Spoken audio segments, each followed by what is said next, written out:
Since losing War Games, the Bloodline has been tearing apart SmackDown. They're determined to prove they're not a joke, but the men they attacked are now striking back, and the brawl leads them out to the arena where Shinsuke Nakamura is waiting to start a match. But as the brawl enters the ring, Nakamura is on the offensive and sprays the mist at Fatu, but he moves and it hits Solo, and Solo is blinded and he grabs whoever's moving and he spikes them, but it's Jacob Fatu.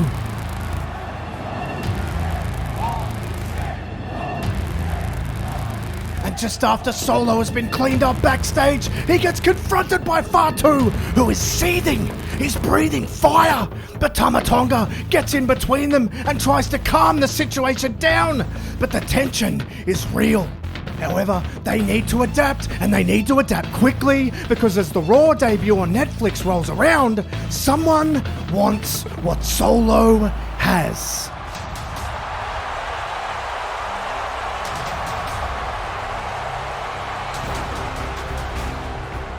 Roman is on Raw for the first time in a long time, and he makes it very clear that he wants two things. The first is he wants to declare for the Royal Rumble, and the second is the sacred Ulufala. And he knows Solo's in the building, so he calls him out because he wants a match at Saturday night's main event, an event that Roman's father has participated in. But Solo has already laid out a plan, because he doesn't think that Roman is worthy of a match for the Ulufala just yet. He says that Roman has never been able to do anything by himself, so now he has to do it on his own.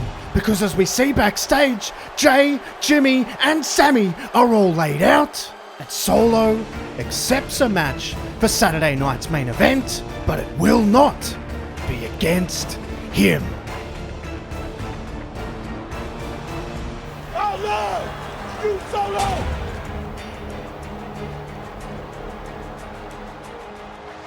Jacob Fatu stays loyal to Solo even after eating a Samoan spike, and he stands in between Roman getting a shot at Sikoa and that Ulufala. But the Ulufala is the least of Roman's troubles in this very moment, because Fatu is on fire. He's showing that he's on the same level, at least physically. He has an answer for everything, even a Superman punch that he just bounces back up from. But Roman is experienced and smart, and he avoids a devastating apron spear, and Fatu crashes and burns on the outside, and it opens the door for Roman. But this is the Bloodline, and there is always someone waiting around the corner, and this time it's Tama Tonga, and he's distracting the referee. The referee's trying to tell him to leave, but that leaves Solo to take advantage.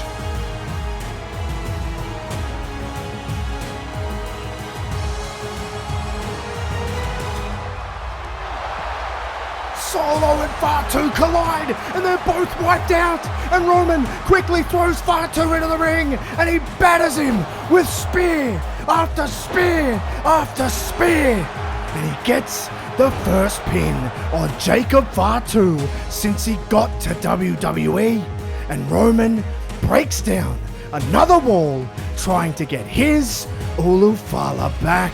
But could something else be about to break? Because as Roman leaves, Solo is once again being confronted by Jacob Fatu, who has again been held back by Tama Tonga. Things are starting to boil over, and with Tongaloa and Bronson Reed both on the shelf with injuries from War Games, it genuinely feels like the walls are closing in. However, Fatu does calm down and says the words that Solo needs to hear. I love you Solo!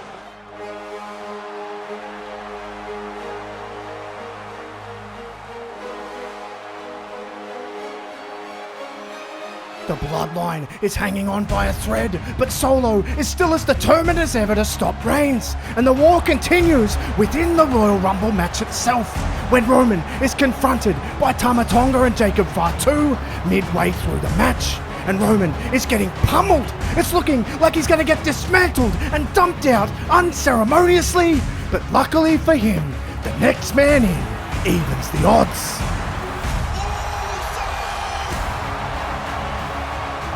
Jay gets in and he's able to save his tribal chief, and he and Roman work together, and they manage to eliminate Tama Tonga, completely flipping the tables on Jacob now.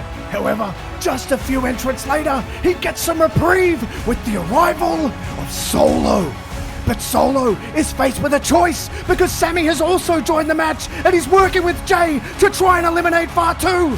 But Roman is calling Solo on for a fight.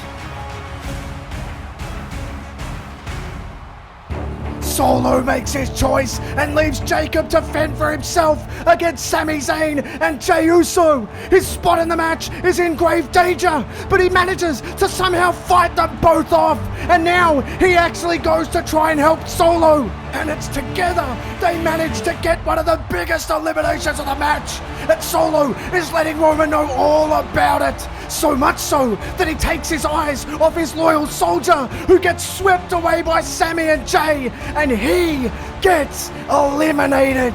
And it's only then that Solo realizes, but it's too late because he gets thrown over the top rope by Jay, and Roman finishes the job and eliminates him, immediately inciting a brawl between them, which Roman gets on top of quickly, all while Jacob simply watches. And for the first time, he walks away. And even though Roman Reigns gets a fair portion of the pound of flesh he wants, he still hasn't got what he came for. But as SmackDown rolls around after the Rumble, he demands the match everyone wants. Solo! You, me, Bloodline rules. It's a bombshell from Reigns. He wants the most violent match that the family has to offer. And Solo walks out, flanked by Tama Tonga and Jacob Fatu. And he has an ultimatum. Roman, I'm only doing this because you're family. This is your last chance. Your last chance to do the right thing. All of this can end. This civil war will be over. All you have to do is acknowledge me. You really want me to acknowledge you. Is that right? That's right, huh? Answer me this, Solo. How are you gonna ask me to acknowledge you when your own boy Jacob won't even do it now?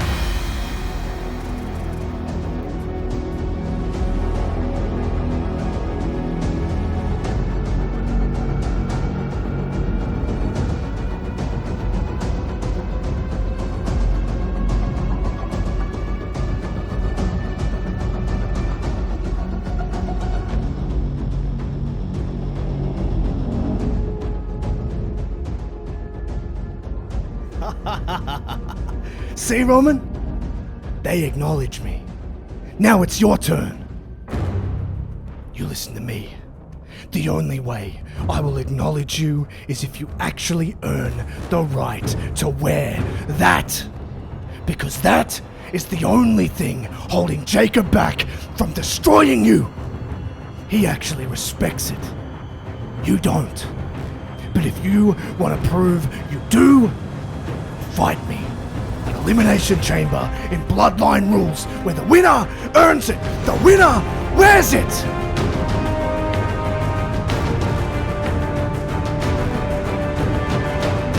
Who will sit at the head of the table? Roman's former right-hand man is attempting to use that right hand to tear the Ulafala away. And he's also balling up that right hand and smashing it off the skull of the OTC. Solo has come so far, both under the tutelage of Roman and also rebelling against him. But while Roman taught Solo everything Solo knows, Roman didn't teach him everything Roman knows. And he uses that experience to take control. And with Bloodline rules in effect, it means no interference from any member of the family. But Solo has found a loophole because it doesn't include Tama Tonga and the returning soldiers, Bronson Reed or Tongaloa. They aren't blood family, and they arrive to cause the usual destruction. But what they didn't anticipate was the arrival of an actual family member.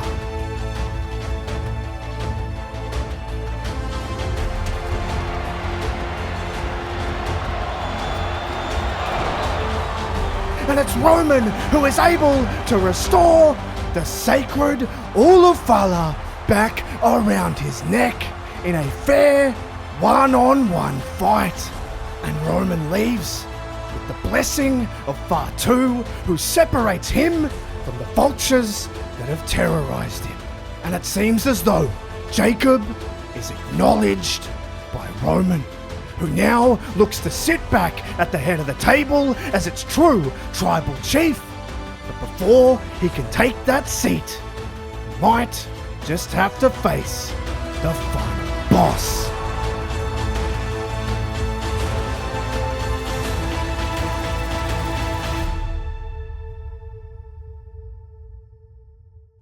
My brothers, my bloodline, we've been through everything.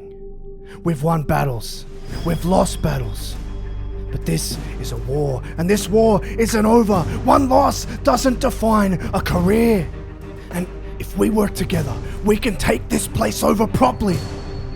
But I have to know, Tama, do you still acknowledge me?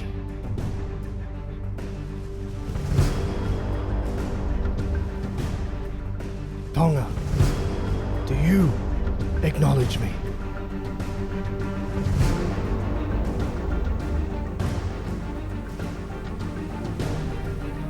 Bronson, do you acknowledge me?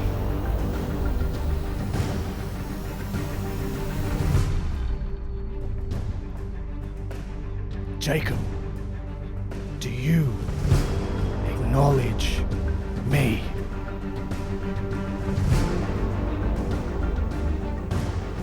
Jacob, you love me, right? Say it! I hate you, Solo!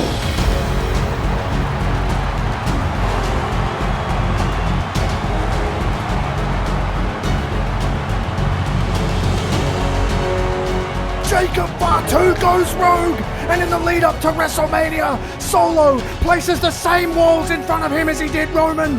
However, one by one in singles matches, he picks off each member of the Bloodline.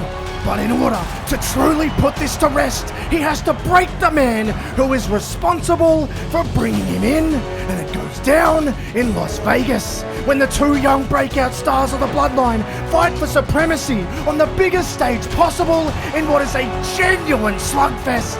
They throw everything they've got at each other. But this is Solo, and of course he has an army backing him, and they want vengeance themselves. But just like Elimination Chamber, they get stopped by a member of the family.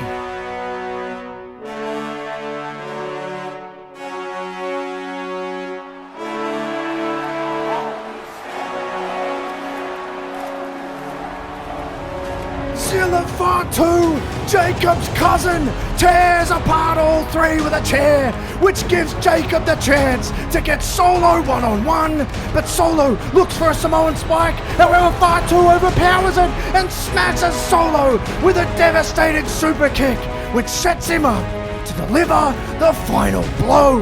And under the watchful eye of his cousin, he gets the massive breakout win. And in doing so, he puts the final nail in the coffin of Solo Sikoa's bloodline with the help of his own.